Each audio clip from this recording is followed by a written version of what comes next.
This is from ESPN.com. Biggest offseason priority for the Browns. Cleveland ranked near the bottom of the league in defensive rush EPA despite improving overall late in the year. Woefully undersized at defensive tackle and linebacker spot, which allowed opposing defenses to pound them between the tackles. Browns have to beef up the run defense. And I think, we've alluded to it, Tom. Hiring Jim Schwartz is kind of the exclamation point to, we need to do that.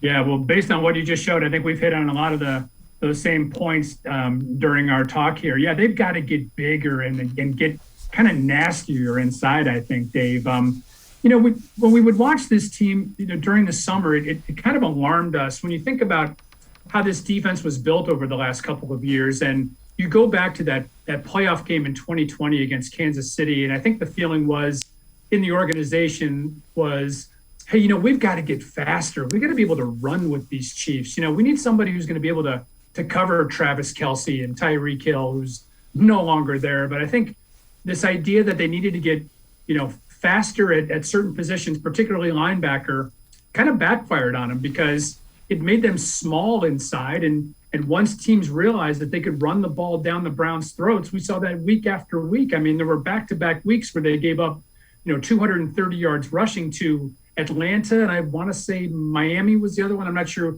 who those back-to-back games were early in the season, but then that set the tone for the rest of the season, and teams realized that, if you can get 8 yards on first down with a run against the Browns, well, we'll keep on doing it, and they just couldn't stop it. And so, I agree with what you just showed there, is that they've got to get tougher in the interior. They've got to rethink what they're looking for in terms of linebackers, and they've got to add some defensive tackles with some experience up front, and not only with experience, but big guys that have proven that they can stop the run, because the Browns certainly couldn't do that this season. Yeah, and Schwartz defenses typically will rotate more so than any 100%. up front as well.